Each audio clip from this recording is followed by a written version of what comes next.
Hello, and welcome to the spiritual sanctum of light. We are here for those who sense a spirituality as an inward movement. The spiritual sanctum of light is where the inner life leads the way. Our ethos is rooted in the belief that the sacred is encountered not through noise or spectacle, but through the subtle awakening of the inner life. We honor clarity, depth, and the quiet recognition of presence. If you feel called to a more interior path, this space may feel like home to you. We invite you to gather with us in our sanctum Sunday mornings at 10. Links for entrance can be found at sanctumoflight.org. You may enter remotely through Zoom, or you may find directions on how to join us in person if you are in the Michiana area.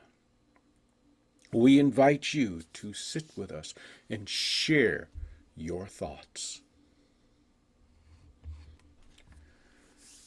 And we are going to continue our exploration of the Book of Knowledge, the Keys of Enoch.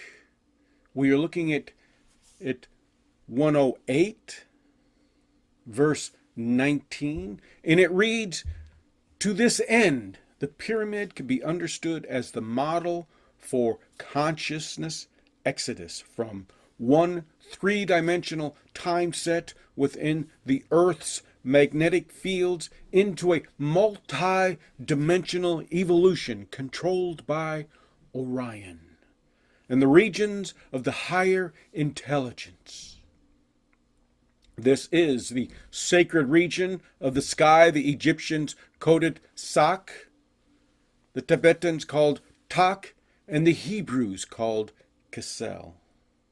Before I get into my notes, I want to share what comes to mind, because every time you read these verses or read anything of a spiritual nature, there's always something new that impresses itself upon your consciousness.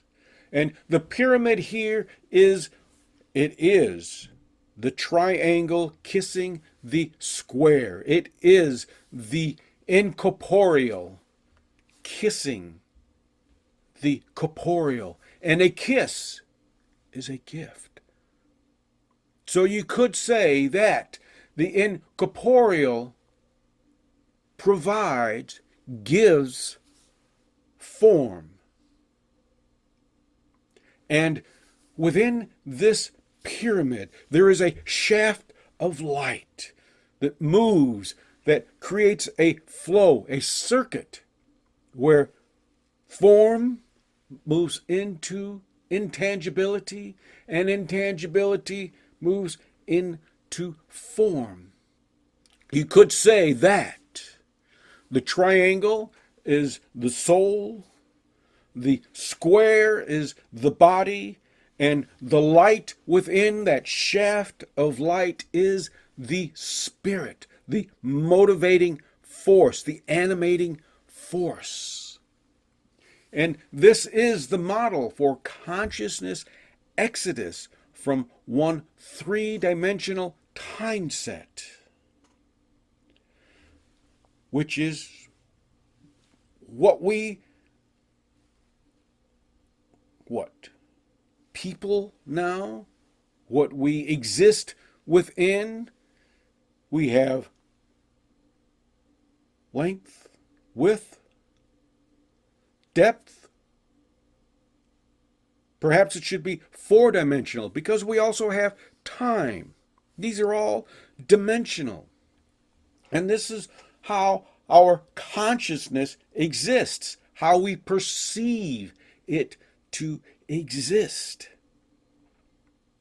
And we must exit like the Hebrews exited Egypt. The Exodus. We must exit this frame, this mindset, and enter into one that includes the existence, the communication, a multi-dimensional evolution, different intelligences, different resonant fields. Higher intelligence is merely intelligence that we cannot encounter necessarily in this form or in this dimension. We encounter different intelligences through meditation, through the focusing of the mind, through surrendering of consciousness, through acceptance. There are a variety of passages that allow for this conduit of communication to occur.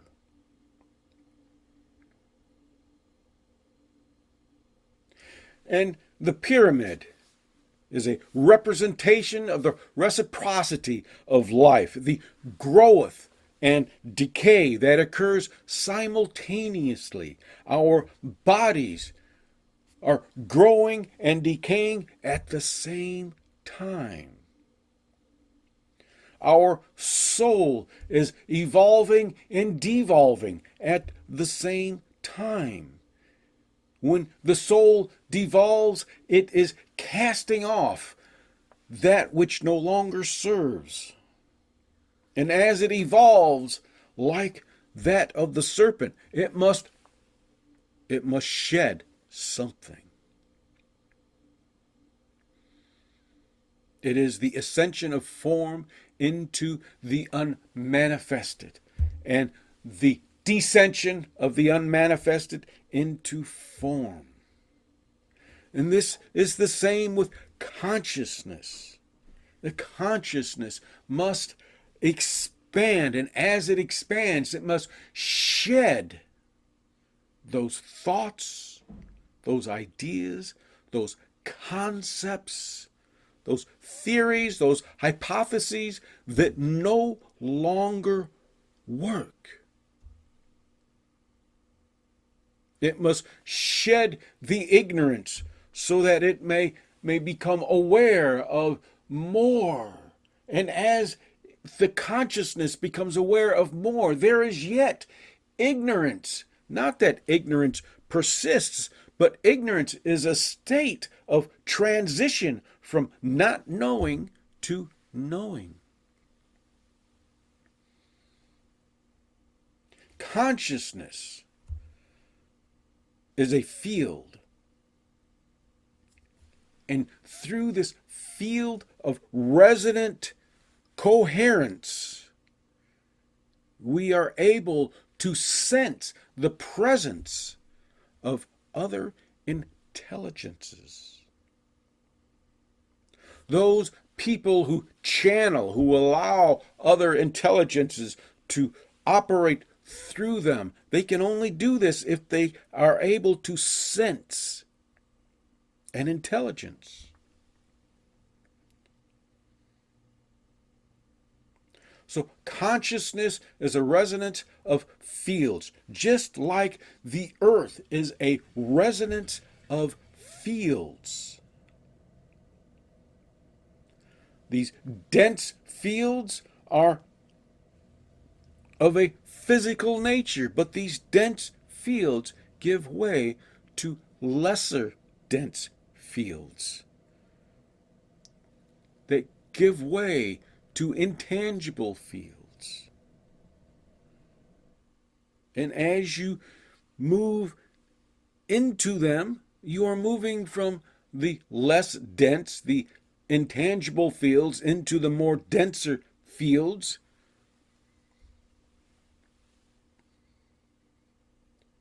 It is a sense of reciprocity. It is flow. That is what reciprocity is. It is flow. And the consciousness moves through, it ascends and descends through these various fields.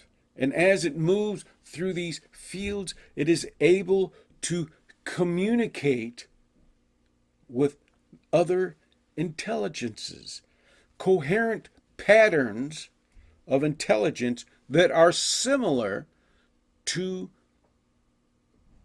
your consciousness or to my consciousness as it moves through these varying fields, these varying dimensions.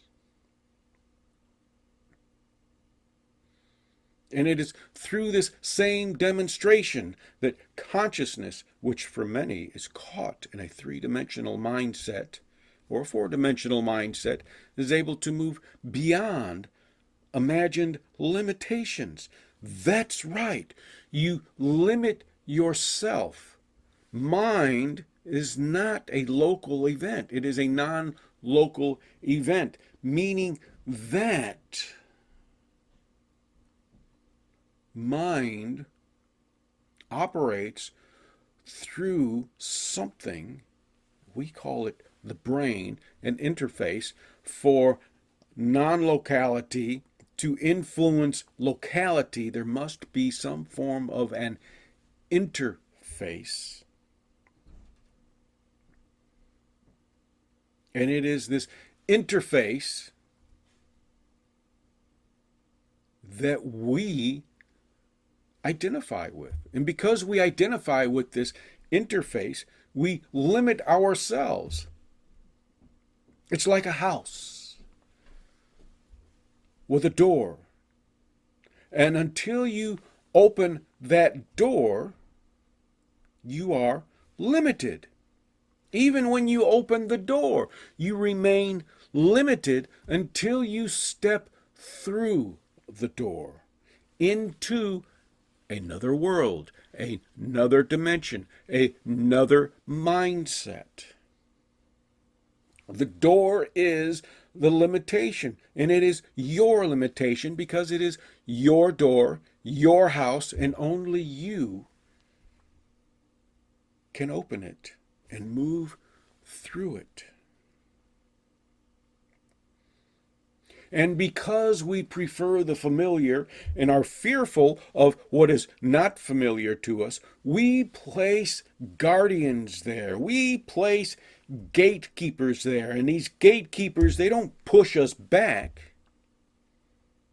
They merely remind us of why we put them there. Because we prefer something familiar. And once we move out that door, everything becomes unfamiliar. So your mindset is your limiting factor. That is the true limiting factor.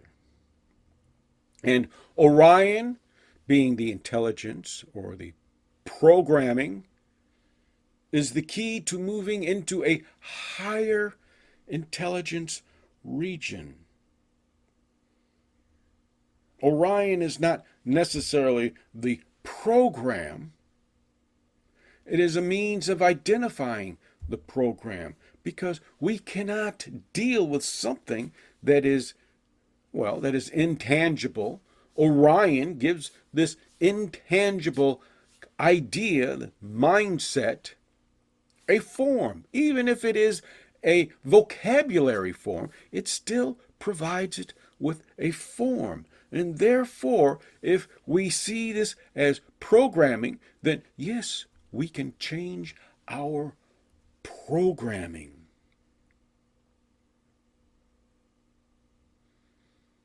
But before we can change our programming, we must understand the programming that already exists. Which is why Orion needs to be decoded or understood. And this is the sacred region of the sky. The Egyptians called Sak, the Tibetans called Tak, and the Hebrews called Kesel. Sock being a mythical composite of a creature with a hawk's head, the foreparts of a lion, the hindquarters of a horse, and the tail of a lotus blossom. If you can visualize this, if you can imagine this, it's going to be pretty strange looking. However, this is the bringing together of metaphoric ideas,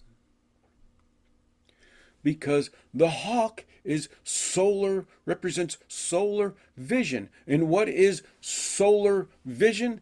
It is the ability to see through deception.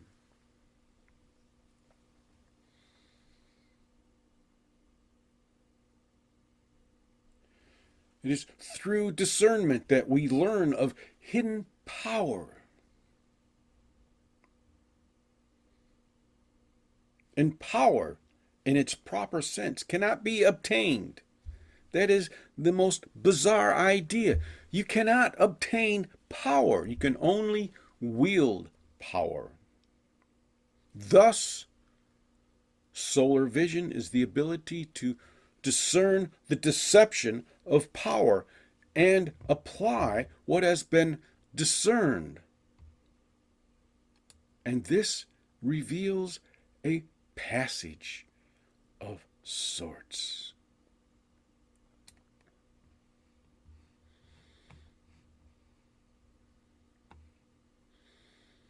The four parts of a lion, that is strength. Well, actually, that is power. A lion represents power. The hindquarters of a horse, that represents strength. And the lotus blossom, that represents the matrix of life. The many combinations, the many aspects of life, the many experiences of life. Each of these parts of Sak represents a spiritual concept. Now, when we consider Tak, this is a tiger. And the tiger represents power. It represents awakened presence, meaning that your awareness has, well, it's more than just expanded. Your awareness, through the ability to discern, is able to discover all that emerges. And all that emerges has yet to be experienced. So you are the tiger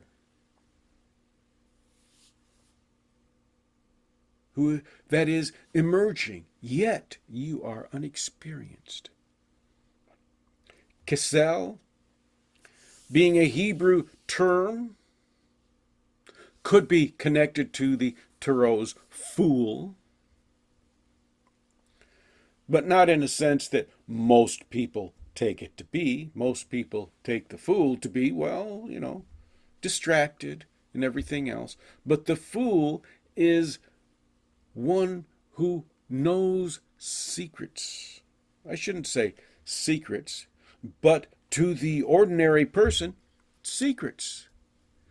They have awakened to the flow of life. And life is a flow. Once you comprehend that, everything begins to change.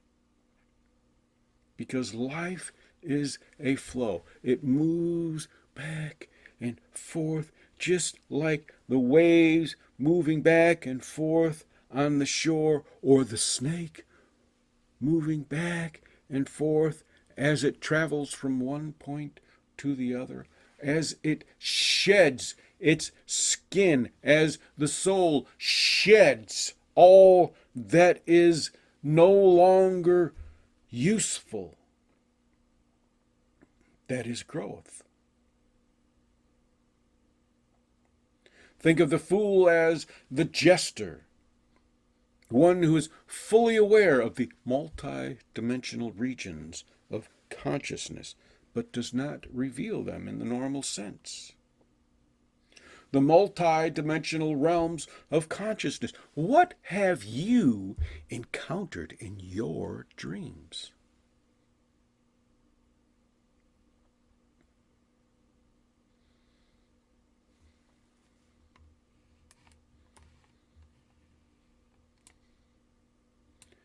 Each of these representations suggests a hidden path within your consciousness. And the path is hidden because your thinking hides it from you. Your conditioning hides it from you. And it is this conditioning that you must undo before you can transition from the three-dimensional mindset to the multi-dimensional mindset. You must shed those limitations that you have unknowingly placed upon yourself. And how did you unknowingly place these limitations upon yourself? There is social conditioning, there is religious conditioning, there is your own conditioning, there is communal conditioning. There are a variety of sources out there that shape who you are, the way you think, the way you move through the world. And it is not that you dismiss them, because you cannot dismiss them. What you can do is discover their influence upon you and shift that influence, reshape how it affects you. Open the door.